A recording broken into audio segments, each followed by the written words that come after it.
Well, the Army will be reduced to its smallest size since before the Second World War due to budget cuts. We knew that was coming. But as battles in the Middle East get bloodier by the day and the world becomes even more dangerous, why at the same time are our soldiers getting pink slips, some of them while deployed abroad? Here to discuss it is former Army captain who served in Iraq, a West Point graduate, Jonathan Hendershot. John, thanks for joining us this morning. I appreciate it, Tucker. Thanks so you wrote a piece in the New York Post so interesting and sad, pointing out that hundreds of Army captains have received pink slips while serving abroad. Yes, and I mean, just your opener, pre-World War II numbers.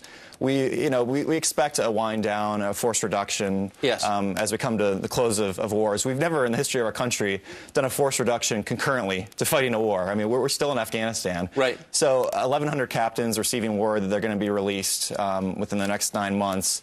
I mean, that's just going to put a further burden on the remaining population. And some of them received that word again while they were in Afghanistan. Yes, and that's the traumatic ones. Imagine having that phone call, calling your spouse at home. You're removed from it, and you're in Afghanistan or you're forward deployed, and you're calling your family. You have a really poignant quote in your piece from an Army wife saying, "Here, I'm worried about my husband because he's in Afghanistan, and now I'm worried about what we're going to do next." Yeah, it's tough, and even when they get home, some of the releases are happening to company commanders, commanders that have hundreds of soldiers underneath their, that they're responsible for, and they get this notice. They're still in a leadership position. Right. They're taking care of soldiers' issues and addressing their needs on a daily basis while they have a pink slip. I'm so confused by this, though. You think of all the people you could let go. I mean, obviously, we're going to reduce the size of the armed services. Of course, everyone knows that. Everyone agrees probably ought to.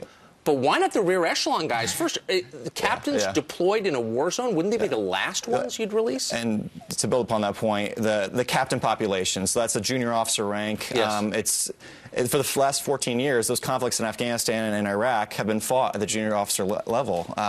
Those guys have the biggest knowledge base of counterinsurgency operations, small unit tactics.